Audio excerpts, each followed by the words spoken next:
Hello' everyone. যোৱাকালি মই video' দিব নোৱাৰিলোঁ, একেবাৰে সময় নাপালোঁ, কিয়নো ৰাতিপুৱাই আমি ফুৰিবলৈ গৈছিলোঁ। এতিয়া যিহেতু ছামাৰ ভেকেশ্যন আৰু মোৰ ছোৱালীজনী ছামাৰ ভেকেশ্যন মানে 20 তাৰিখৰ পৰা দিছেহে, মানে 20 তাৰিখে দেওবাৰ আছিলে আৰু 21 তাৰিখৰ পৰা ছামাৰ ভেকেশ্যন আছিলে। তাই ক'লে যে ক'ৰবাত ফুৰি আহোঁগৈ ব'লা, আৰু এই 10 দিনেই সময় পাইছোঁ, যিহেতু 10 দিনতে ল'ৰা ছোৱালী ঘূৰিবলৈ মনো যায়। তাই এবাৰ হাই ছেকেণ্ডেৰী ফাৰ্ষ্ট ইয়াত আৰু অহা বছৰলৈ যাবও নোৱাৰিব, সেইকাৰণে মানে বহুত মুখখন ফুলাই বহি আছিলে ক'ৰবাত যাবলৈ লাগে। আৰু সময় যিহেতু হাতত কম সময়তে দূৰলৈ যাব নোৱাৰি, আৰু ওচৰতে মানে যেনে পানীমূৰ হ'ল বা ভালুকপুং হ'ল, এইবোৰ জেগাত মানে যোৱা আছিলোঁ আমি। তাৰ কাৰণে মানে নতুন এটা জেগাত যাবলৈ বিচাৰিছিলে, তাইও বিচাৰিছিলে, তাই যাবলৈ মন আছিলে অৰুণাচল, কিন্তু অৰুণাচল যাবৰ কাৰণে কিবা অসুবিধা হৈ গ'ল আমাৰ। সেইকাৰণে আমি ওচৰতে গৈ আহিলোঁ, দিনতীয়াকৈ গৈছিলোঁ, উমৰাংচু গৈছিলোঁ। বহুত ধুনীয়া জেগা, আপোনালোকো যাব পাৰিব। মানে গৈ পেলাই তাত এনেকুৱা লাগিছে নহয়, তাতে যদি ঘৰটো হোৱা হ'লে তাতে মানে থাকিবলৈ মন গৈছে, বহুতেই বেছি ভাল লাগিছে। আপোনালোক যদি যোৱা নাই তেতিয়াহ'লে এবাৰ জৰুৰ যাব। আমি মৰ্ণিং 7টা বজাত ঘৰৰ পৰা ওলাইছিলোঁ, আৰু তাৰ গৈ পাইছিলোঁগৈ আমি 10:30 মানত তাৰ গৈ পাইছিলোঁগৈ, মানে উমৰাংচু পাই গৈছিলোঁগৈ, যোনখিনি জেগালৈ আমি গৈছিলোঁ। মানে তাত মানে ৰাস্তাটো বহুত ধুনীয়া, আপোনালোকে যাব পাৰে, আৰু জেগাবিলাকো বহুতেই বেছি ধুনীয়া। আৰু যেতিয়া আমি গোটেইখিনি ঘূৰি কৰি ফটো উঠি খানা চানা খাই কৰি আহিছিলোঁ, আৰু খানাও মই ঘৰৰ পৰাই বনাই লৈ গৈছিলোঁ, ৰাতিপুৱা একদম সোনকালে উঠি বনাই কৰি লৈ গৈছিলোঁ। এতিয়া যিহেতু শাওণ মাহ চলি আছে, শাওণ মাহত বাহিৰৰ খানা খাব নোৱাৰোঁ, সেইকাৰণে মই ঘৰতে ৰাতিপুৱা একদম সোনকালে উঠি মানে 4:30 বজাতে সোনকালে উঠি বনাই কৰি লৈ পেলাই লৈ গৈছিলোঁ। আৰু তাতে আমি গোটেইকেইজনে বহি খানাও খালোঁ, খাই লৈ পেলাই অলপ কথা পাতিলোঁ, মানে ফটো উঠিলোঁ, কেইখনমান ভিডিঅ' বনালোঁ কেইটামান, আৰু ঘৰলৈ আহিলোঁ। ঘৰ আহি ৰাতি আমি মানে 8টা নাবাজোতে পাইছোঁহি, 7:45 মানত ঘৰ পাইছোঁহি। আৰু ঘৰ পাই পেলাই ইমান যে ভাগৰ লাগিছে নহয়, ভিডিঅ' কি বনাব বাৰু কওকচোন। তেতিয়া যেনে তেনে মানুহজনৰ কাৰণে কিবা এটা বনালোঁ, আৰু বনাই লৈ পেলাই বিচনাতহে উঠিলোঁ। তেওঁ নিজে লৈ কৰি খালে। আৰু পিছদিনাও ভিডিঅ' বনাবলৈ কি হ'ল, মোৰ কেকৰ অৰ্ডাৰ আছিলে। যেতিয়া আহি আছিলোঁ মানে ৰাস্তাতে ফোন আহিছিলে, মই কেক বনাব লাগে, আৰু 4টা কেকৰ অৰ্ডাৰ আছিলে মোৰ। 4টা কেকৰ অৰ্ডাৰ থকা মানে আৰু বেলেগ কিবা এটা ভিডিঅ' বনাবলৈ সময় নহয় ন।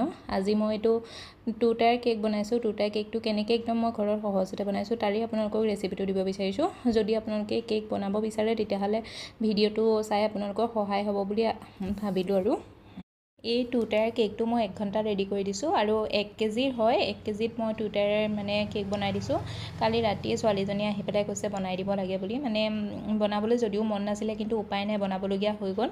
2 টায়াৰ কেক হয়, আৰু মানে কেকটো বনাওঁতে তেওঁলোকে ফটো দি দিছিলে, ফটোখনো মই লাষ্টত লগাই দিম আৰু কেনেকুৱা হৈছে। কিন্তু মই ফটোখনৰ পৰা অকণমান বেলেগ কৰি দিছোঁ, কাৰণ তেওঁলোকে গুগলৰ পৰা স্ক্ৰীনশ্বট মাৰি দিয়ে, আৰু সেই প্ৰতিটো বস্তু আমাৰ তাত নাথাকে, মই আগতে কৈ দিছোঁ। আৰু কেকটোত তেওঁলোকে মানে ফণ্ডেণ্টৰ কাম কৰা বহুত দিছিলে, কিন্তু ফণ্ডেণ্টটো অলপ কষ্টলি হয় কাৰণে তেওঁলোকে ল'ব বিচৰা নাছিলে।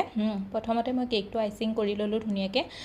আৰু 2 টায়াৰ কেক বনালে প্ৰথমতে কেক দুটা আইচিং কৰি ল'ব, আৰু যোনটো কেক মানে সৰু কেকটো হয় নহয়, ওপৰত যোনটো আমি কেকটো বহুৱাম, সেই কেকটো প্ৰথমতে আইচিং কৰি ফ্ৰিজত আধা ঘণ্টাৰ কাৰণে হ'লেও থৈ দিব, নহ'লে মানে আধা ঘণ্টা নহ'লেও 15 মিনিটৰ কাৰণে হ'লেও ফ্ৰিজত থৈ পেলাইহে মানে এইটো মানে কেকটোৰ ওপৰত বহুৱাব পাৰিব। নহয় লগতে যদি আপুনি বহাবলৈ বিচাৰে নহয়, তেতিয়াহ'লে বহাব নোৱাৰিব, কেকটো ভাগিও যাব পাৰে। মানে বহাবলৈ বহুত অসুবিধা হৈ যাব। আৰু এয়া চাওকচোন, মই আধা ঘণ্টাৰ কাৰণে কিমান ধুনীয়াকৈ ঠাণ্ডা কৰি থৈ দিলোঁ। এতিয়া মই এখন নাইফৰ ওপৰতে কেকটো উঠাই ৰাখিব পাৰিছোঁ, কিমান ধুনীয়া দেখিছেনে। আৰু এইটো কেকটো আপুনি হাতে তলৰ পৰা এনেকৈ উঠাইও ল'ব পাৰে। মই ভিডিঅ'ত দেখাইছোঁ, অকণমান অসুবিধা হৈ গৈছে, কিন্তু তথাপিতো মই আপোনালোকক দেখুৱাবলৈ চেষ্টা কৰিছোঁ, কিমান ধুনীয়াকৈ মানে মই এইটো বহুৱাই দিছোঁ চাওকচোন। আৰু যেতিয়া আমি নাইফখন ইয়াৰ উলিয়াই আনিম নহয়, উলিয়াই আনোতেও মানে ইয়াৰ জোখটো চাই ল'ব লাগে, খুব মাজত হৈছেনে নাই। যদি মাজত নহয়, নাইফখন সোমাই থাকোঁতেই কেকটো ঘূৰাব পাৰে।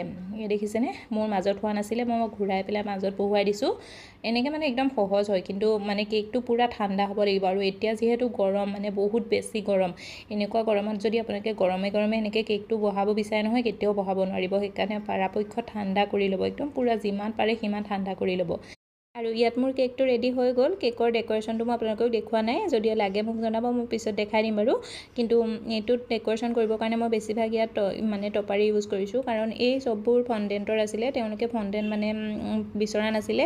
মই সেইকাৰণে ক্ৰীমত বনাই দিছোঁ কিছুমান, আৰু কিছুমান মই টপাৰ ইউজ কৰি দিছোঁ। আপোনালোকক কেনেকুৱা লাগিছে এই কেকটো? যদি ভাল লাগিছে ভিডিঅ'টো লাইক কৰি দিব, শ্বেয়াৰ কৰি দিব, আৰু এটা ধুনীয়া কমেণ্ট কৰিবলৈ নাপাহৰিব, লগতে চেনেলটো ছাবস্ক্ৰাইব কৰি দিব।